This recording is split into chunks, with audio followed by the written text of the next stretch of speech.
Siap tak siap, suka tak suka, kau akan didatangkan. Apa yang akan ditanya oleh Allah? Perbuatanmu, amalmu.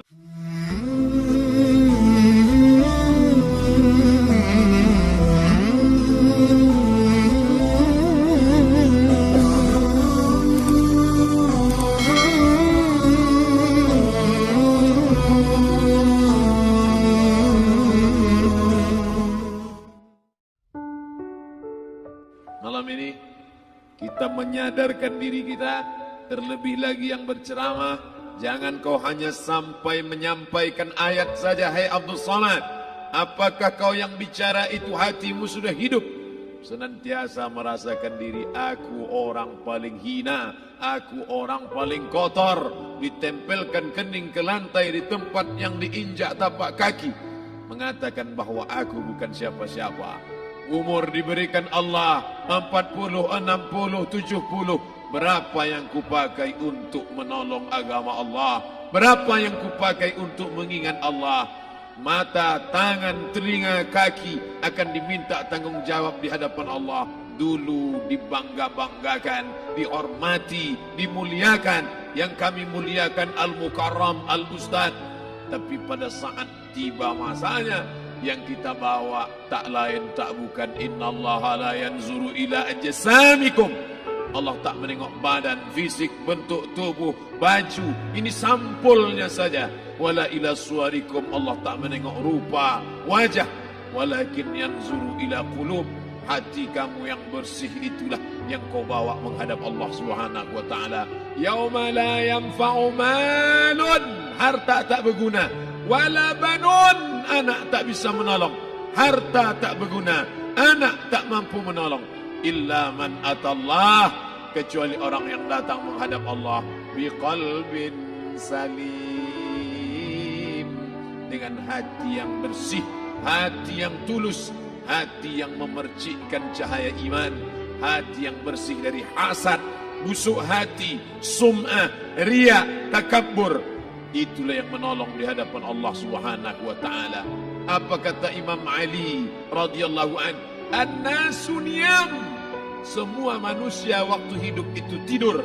Bapak tidur, ibu tidur, saya tidur. Semua orang waktu hidup itu tidur. Falamma matu, ketika dia mati, disitulah dia baru terjaga dari tidur panjang. Saat Israel mencabut nyawa, ditarikkan adalah satu centapan yang kuat. Disitulah kita baru terjaga dari tidur panjang. Betapa aku meninggalkan salat, betapa aku tak berzakat, betapa dulu kekuasaan. Aku lulus umur 30, pensiun 58, 28 tahun, apapun tak pernah kubuat untuk agama. Sibuk membesarkan anak, sibuk mengurus warisan.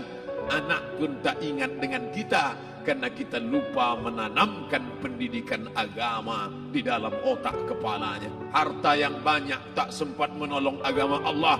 Anak tunggal semata wayang tak sempat dididik agama. Istri meninggalkan dalam keadaan stres susah hatinya, karena dia tak diajarkan sabar menerima ridha ketetapan takdir Allah. Dan paling celaka, tak pernah anggota tubuh ini dipakai untuk berzikir, muhasabah, mengingat Allah. Tak pernah mata dipakai menengok Quran, kitab suci Allah. Tak pernah dipakai hati merenung sejenak, apa yang akan kubawa mati menghadap Allah Subhanahu wa taala. Abdul Somad dari dalam tanah naik ke atas tanah, ceramah, masuk balik ke dalam tanah. Yang kau bawa apa? Baju koko tinggal, peci tinggal, pakaian kehormatan tinggal. Yang kau bawa kain tidak berjahit, disobek, kerak. Itu yang akan menyampul kulitmu, yang selama ini kau dimandikan, dibersihkan oleh ibumu dulu 60 tahun yang lalu. Sampai masanya kau lupa kapan kau dimandikan dulu. Sekarang ruh melihat, disebut dia ruh karena dia raha ya ruhu ruh, seperti aroma semerbak yang datang pergi hinggap. Ruh sampai masanya dia datang masuk ke dalam jasad. Ruh sampai masanya dia pergi meninggalkan jasad. Malam ini dimuliakan Al-Mukarram Haji Abdul Somad LCMA. Kenapa Abdul Somad ini dimuliakan? Karena roh hinggap sejenak sebentar, sampai masanya besok pagi dia roh keluar dari dalam tubuh ini. Anak yang katanya ayahku sayang, istri katanya kaulah abang, sampai masanya mereka tak lagi mau mendekat. Rumah itu saya yang buat, saya yang mengukurnya. Tapi begitu roh sudah keluar dari badan, tidak satu pun semeter, sesenti, sejengkal, sehasta ada tempat di rumah itu untuk jenazah bernama jenazah Abdul Somad. Mana kawan, sahabat, andai tolan, anak menantu, teman sekantor, semuanya pergi meninggalkan. Yang tetap dibawa, kalau pernah kaki melangkah salat berjamaah di masjid, kalau pernah tangan mengusap kepala anak yatim, kalau pernah tangan mengucap subhanallah. Nanti di akhir tausiah kita akan berzikir, munajat, muhasabah diri, berdoa, mengenang apa yang akan kita bawa menghadap Allah Subhanahu wa taala. Datang malaikat membawa kain kafan dari cahaya, akan menyambut ruh yang mulia. Hadis riwayat Ahmad bin Ambal dalam kitab Al-Musnad, turun malaikat berlomba-lomba membawa kain putih dari cahaya, menunggu ruh akan keluar. Ruh menetes seperti embun di ujung daun. Daun tidak bergoyang, ranting tidak patah. Ruh menetes pelan, turun ke dalam kain kafan, dibawa malaikat ke pintu langit. Tak sabar mereka menyambut. Inikah dia yang selama ini berjamaah? Berapa banyak yang masyhur terkenal di bumi, malaikat tak mengenal dia. Ini roh siapa? Tapi ini bukan LCMA, dia bukan ustaz, dia bukan ulama, tapi imannya dalam, kekuasaan dipakai menolong agama Allah. Rohnya keluar di bawah, semua malaikat mengucapkan salam. Inilah orang yang selama ini kami tunggu-tunggu, catatannya sudah lama. Setiap pagi petang, malaikat subuh membawa catatan namanya, malaikat malam membawa catatan namanya. Kami merindukannya. Begitu orang-orang yang masyhur di langit, tapi tak dikenal makhluk bumi.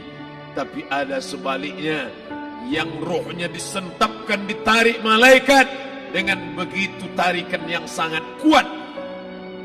Nabi bertanya saat Isra Mi'raj kepada mereka yang sudah mati ribuan tahun yang lalu, apa yang kalian rasakan?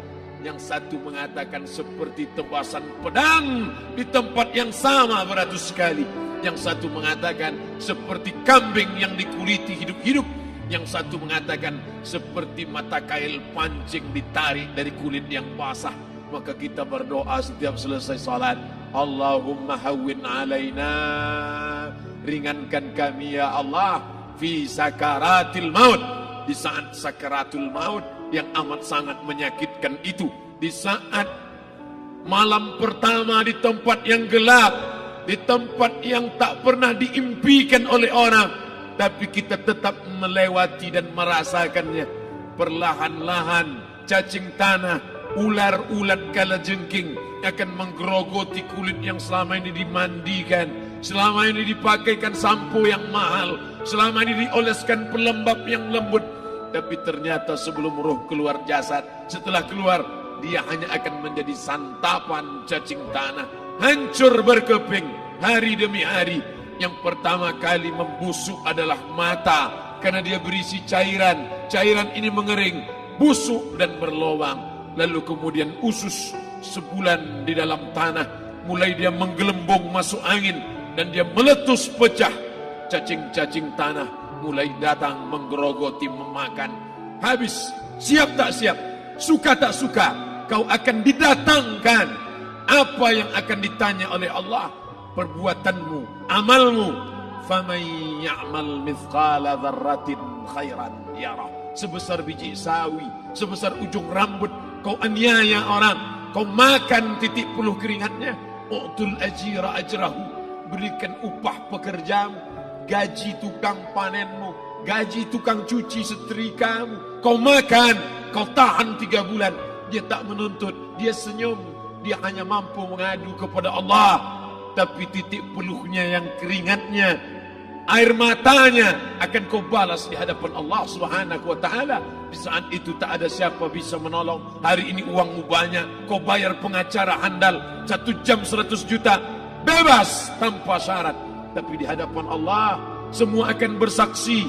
Al-yawma nakhtimu ala, lidah yang selama ini pandai bicara dikunci, ditutup Allah taala yang akan bicara. Wa tukallimuna aydihim wa tashhadu arjuluhum, kaki akan bersaksi, tangan akan bicara. Bima kanu yaksibun, yang pernah dilakukan di masa yang lalu.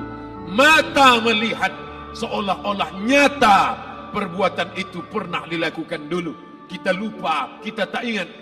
Tapi catatan malaikat terlalu terang benderang. Wa in kullun lamma jami'un ladaina muhdharun. Catatan dibaca sampai-sampai orang itu tak percaya. Ma li hadzal kitab, kenapa buku catatan saya ini la yughadiru saghiratan, yang kecil-kecil, wala kabiratan, yang besar-besar, ahsaha, semua tercatat dalam buku catatan yang nyata. Dalam surat Al-Isra apa kata Allah? Iqra. Hari ini kalau dikatakan Iqra, baca Quran, Iqra, baca Yasin. Malam Jumat Iqra, baca surat Al-Kahfi. Tapi sampai hari itu Yasin tak bermakna, Al-Kahfi tak lagi disuruh baca karena hidup sudah berakhir. Iqra, baca. Apa yang kau baca? Kafa binafsikal yawma alaika hasiba. Baca buku catatan amal. Sampulnya dosa, isinya dosa. Catatan kakinya dosa, sampul penutupnya dosa, bibliografinya dosa. Sampai ia pun tidak percaya, kenapa aku hidup hanya dosa saja. Saat itu dia mendengar teriakan azab, saat itu dia menyaksikan pekikan teriakan sakitnya siksa. Rabbana, ya Tuhan kami, farji'na, balikkan lagi kami ke dunia. Rabbana, ya Tuhan kami, absarna, mata kami sudah melihat azab. Wasami'na, telinga kami sudah mendengar sakitnya, pekikan, teriakan, jeritan. Farji'na, balikkan lagi kami ke dunia. Na'mal salihan, kami ingin amal saleh. Kami ingin bantu masjid, kami ingin sekolahkan anak yatim, kami ingin muliakan fakir miskin, kami ingin bantu panti jompo. Farji'na, balikkan lagi kami dunia. Kami ingin salat tahajud, kami ingin tahiyatul masjid, kami ingin puasa sunnah. Saat itu penyesalan tak lagi berguna. Na'mal salihan, kami ingin amal saleh. Andai kau beri kami tenggat waktu ya Allah, laula akhartani, kalau kau beri aku waktu, ila ajalin qarib, aku tak minta hidup 1000 tahun. Ila ajalin qarib, sebentar saja kau hidupkan aku ya Allah. Di situ orang baru tahu apa yang pernah dilakukan dulu, yang di masa lalu. Tak ada cara lain kecuali malam ini kita bertaubat, taubat nasuha, mandi, solat sunat taubat. Ma min muslimin yuznibu zamban, ada orang silap, khilaf, buat dosa, salah. Siapa yang tak pernah salah? Sedangkan datuk moyang kita Adam pun salah, tapi dia mengetahui, sadar salahnya. Dia berdoa, Rabbana zalamna anfusana, kami sudah menzalimi diri kami. Wa illam taghfir lana, kalau kau tidak mengampuni kami, wa tarhamna, kalau kau tidak merahmati kami, lanakunanna minal khasirin, kami termasuk orang yang rugi ya Allah. Maka malam ini kita bermunajat kepada Allah, berdoa, mengenang masa lalu, bergelimang dosa, besok tak akan kita ulang. Kita minta ampun kepada Allah Subhanahu wa taala. Astaghfirullahalazim, astaghfirullahalazim, astaghfirullahalazim.